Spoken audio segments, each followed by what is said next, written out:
What is up, everybody? Welcome back to the Mid-Level Media channel, your hub for everything physical media and entertainment. I am Ken, and today, guys, we are here to talk about the 4K UHD of Ferris Bueller's Day Off. This was sent to me by Paramount to review for you guys, and I'm excited to do it, guys. We're going to break down the movie itself. I'm going to give you my experience and my thoughts on the film.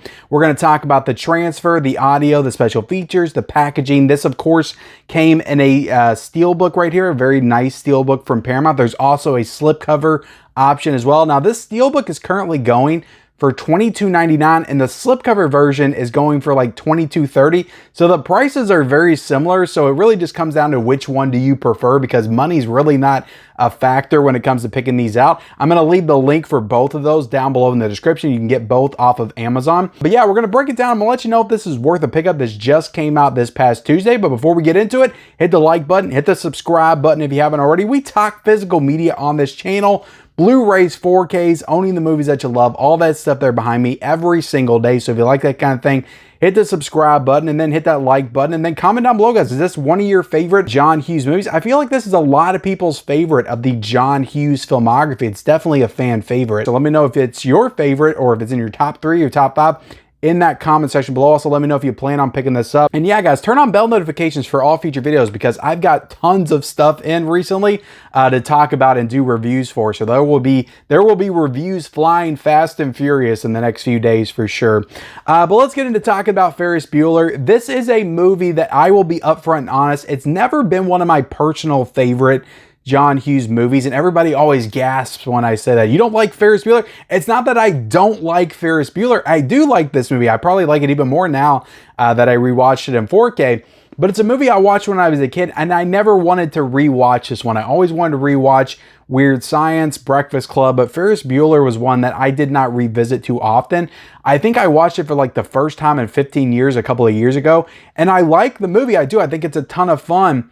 But for whatever reason, it just doesn't resonate with me like some of the other John Hughes movies do. And of course, you know, written and directed by John Hughes, starring Matthew Broderick as the character of Ferris. This is an extremely relatable movie. I will say that. It's about a kid that just wants to stay home from school, that wants to pretend to be sick. He's fooling his parents, he's fooling the teachers and the principals, and he just wants a day off from school to go hang out with his friends and get into some shenanigans here and there, and he's trying to dodge the principal. So it's a very like relatable movie, and it kind of acts as a fantasy, because whether or not you wanted to skip school as a kid or you did skip school as a kid, Ferris Bueller, the character, plays as kind of like the fantasy version of yourself when you were a kid. So everything Ferris is doing in this movie, you wanted to do, you thought about doing at some point in time. So it becomes a very relatable movie in that respect. So I do appreciate it for that. It's a very simple premise, but it is a lot of fun. And it is a movie to not be taken too seriously for sure, because Ferris Bueller like gets away with murder in this film. Ferris Bueller never gets caught. He never has anything bad happen to him the whole movie, and that's just not believable for the kind of stuff that he's getting into. So it's very much a fantasy. It's not meant to be taken too seriously. There's all kinds of close calls and just very big coincidences throughout the entire film. And yeah, it gets to the point where it's very comical for sure, but it's not meant to be taken seriously. The stuff that he does in this movie would never happen in real life, but that's kind of the point of the movie. But I don't know, it's just Ferris Bueller. I love Matthew Broderick. I really do. I love him in almost everything that I've seen him in. He is so unlikable in this movie as a character to me personally. When I watch this movie, I'm just thinking to myself the whole time, the way he treats his friend, for sure, played by Alan Ruck, I'm like, this kid is such an asshole. He doesn't care about anybody but himself. Like the whole movie, it feels like. Now, he definitely has his moments where when it comes down to it, you can tell that he does care about his friends and his girlfriend for sure. But like throughout the movie, he's in it for himself. Like he only cares about himself and the good time that he wants to have. He doesn't care about all the issues that are happening with his friend or other people that are around him. Pain that he's causing other people that are close to him, like his sister. Like his sister hates him in this movie. I would even go as far as to say she's kind of acts as the villain of the film. But I can still relate to her. I can be like, I can see why you would be upset at your brother. So it's kind of hard to like Ferris for me in this movie, and he's supposed to be playing a character that is very well liked by everybody in the film, except for the two characters that just very strongly disliking, which is the principal, played by Jeffrey Jones, and of course his sister, played by Jennifer Grey, who would go on the next year to be in Dirty Dancing, because Dirty Dancing was 87, this was in 1986. And I will say, Jeffrey Jones, I love in this movie. And of course, I love the movie Beetlejuice growing up, so he's an actor that I do enjoy. Howard the Duck as well. We'll go ahead and shout that out. I'd say he's probably my favorite part about this movie. Just his unrelenting quest to find and catch Ferris throughout the movie. It's like no principal would go to these lengths, but the fact that he does just makes it so outlandish and hilarious. And I just think he's the perfect the actor for that job. Like he does such a great job in this movie. The movie was very innovative, and I didn't realize this until I watched it this time, because they played an entire scene in the credits. The credits are playing to the side, but I love that whole sequence. The music is playing, which the music is just iconic in this movie at this point. I absolutely love it. I've been like humming it to myself for like the past day since I watched this movie on 4K. It's just fantastic. But when he's walking on that bus at the end, it's just the way that they drag that out. It's so awkward, but just so real. And I don't know, it just fits perfectly with the end of this movie. I love that whole sequence where he's getting on the school bus at the end and kind of looking at all the kids and stuff. But then at the end, Ferris Bueller has this like kind of real like meta breaking the fourth wall moment that kind of reminds you of like an MCU post-credit scene. So this was definitely very ahead of its time. So I'll say overall, I do really enjoy this movie. I think I probably enjoyed it slightly more. It is a movie that every time I watch it, I seem to enjoy more and more.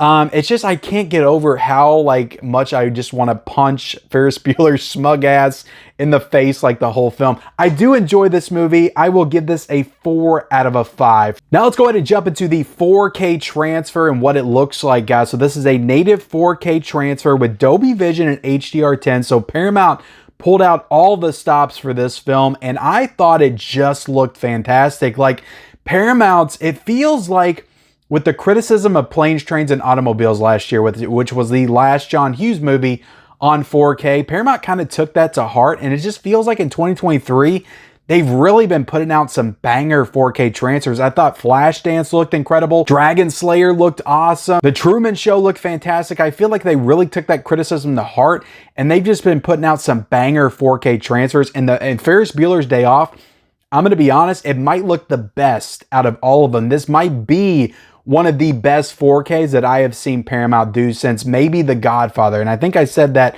about Flashdance as well, but this thing looks super clean, just immaculate, just across the board, crisp, clear. You can make out every single detail, the HDR and what it did for some of these scenes and sequences, in particular involving that Ferrari, that red Ferrari in the film that they drive. Some of the sequences with that Ferrari just looked breathtaking. There's a scene with them, actually a couple of scenes with them in the garage, and you have that snap tool box, and then you have the car, and just the reds really stand out in that scene. But everything just looked fantastic here. This honestly took my breath away. I was like, damn, Paramount, like you all have really, I wish you would go back and maybe redo Planes, Trains, and Automobiles, how you did this, because this is honestly one of the better 4K releases that has come out in 2023. And there's still a little bit of grain there, again, to remind you that you're watching an actual film that was filmed in the 80s, but they really cleaned this one up. If you're a grain hater, you're probably going to be super satisfied with this one, because there's almost no grain in this. And it's not that they DNR'd it or anything to death. It doesn't look unnatural or anything like that. It looks super clean, super crisp, but still retains that filmic look to it. So I just couldn't get over just what they did with this transfer. I thought it looked fantastic. The HDR and what it did to enhance those colors, the red Ferrari, and just the outfits that they're wearing throughout the film. There's some great scenic shots in Chicago and the museum, and just at the game, the baseball game that they're at in the movie. All that stuff looked incredible. So I cannot say enough good things about this transfer with that Dolby Vision, that HDR10, super clean, super crisp, all the close-up facial shots. You can make out every single little detail. I was seeing things that I've never seen in this movie before, and it blew me away, guys. Like with 4K right now, guys, I'm just kind of riding this wave, this high of just incredible transfers and just these movies that you've been watching since VHS that just look immaculate and amazing. And it's just so incredible how they can pull this stuff off. So I am very proud of Paramount for this transfer. I think they did a great job, and I'm happy to report this is one of the better 4K releases of 2023. So if you love this movie, definitely jump on this 4K. Getting into the audio, guys, another standout quality here. This is in Dolby Atmos. There's also Dolby True HD 7.1. And the audio was honestly one of the standouts of this release because you have that score and soundtrack, which just sounded amazing. But there's also several sequences where that Ferrari's revving up and coming around the corner, and you hear the tires squeaking and squealing, and all that stuff sounded fantastic in the Atmos. You can just kind of hear it around you as the car's taking off. And there's several scenes and sequences like that where that sound just really intensifies and really stands out. So I thought it sounded fantastic in the Dolby Atmos. This is not a movie that I would think to myself needs Dolby Atmos, but like when I'm watching it and hearing it, I was like, damn, I'm glad that this has that sound upgrade because I thought it just sounded great across the board. Now getting into, not really a negative, but we'll talk about the Steelbook real quick. Now I did buy the Blu-ray Steelbook of Ferris Bueller's Day Off back, I think in 2020 or 2021 when it came out. And it's the exact same Steelbook. So they did nothing different with this Steelbook. And that's kind of a Paramount trademark at this point. I feel like they're doing that with all their 4Ks. Wayne's World, Planes, Trains, and Automobiles, when they do the 4K Steelbook, it's the same one they did for the Blu-ray. And it's like, why can't you all just do something different? Like, I don't get it. And maybe that's why the price point is a little bit lower with this one. Again, $22.99. But I bought this Steelbook for, I think, $12.99 when Paramount put this out. So yeah, I don't know what the deal is. It's the exact same Steelbook. The only difference that I can see is that you have Blu-ray on the side of that one and you have nothing on the side of this one. But you also get this J card right here, which will, you know, tell you the special features and give you the synopsis and the specs and all that stuff. So some good stuff right there. You go ahead and open it up and you get a digital code in here, but you only get a 4K. You do not get a Blu-ray. Which, you know, again, I just feel like Warner Brothers and Paramount's kind of moving towards that model of just giving you that 4K disc. It kind of feels random at this point. It's like some will have both and some won't, but feels like eventually it'll just be the 4K disc, which I kind of feel like is a little bit of a cheap move from Paramount. But you do have that black disc right there, Ferris Bueller's Day Off in 4K, and you have that image right there, that iconic image of them in the museum. And I'll show you the disc in this one because I looked at it and I was like, damn, this is some, I like this disc art. Like, I like the Blu-ray disc art in that. I wish they would have done something cool with the 4K disc art. But yeah, I wish they would just do something different, especially since this is like 3 years later. Give us a different design on the Steelbook. Just change it up a little bit. I definitely want to grab that slipcover at some point just because it is different. And getting into the special features, at least with Paramount's, because I've had this issue with Warner Brothers, when they don't include a Blu-ray, they don't include any of the special features. And I'm happy to report that all the special features that were in the Blu-ray release of Ferris Bueller's Day Off are present in this 4K release. So you have all the special features, which I believe includes a commentary with John Hughes, getting the class together, the cast of Ferris Bueller's Day Off, the making of Ferris Bueller's Day Off, who is Ferris Bueller, the world according to Ben Stein, vintage Ferris Bueller, the lost tape. So you can get all kinds of special features, and those are all on the 4K release. So at least they did that. But again, I will continue to hammer home, add something new. This is a new release. This is supposed to be the definitive release of Ferris Bueller's Day Off. Add something new. Give us something else to sink our teeth into. A new interview, a new commentary, a new something would always be appreciated. So I always have to take a little bit away, you know, from a release just because of that when they don't add anything new. But at least Paramount, again, you know, retain the special features. You didn't lose anything like Warner Brothers has been doing from some of their recent releases. So there you have it, guys. That's my review of Ferris Bueller. I would say if you're a fan of this movie, if you love this movie, you're gonna want to watch it in the best possible picture quality because this took my breath away.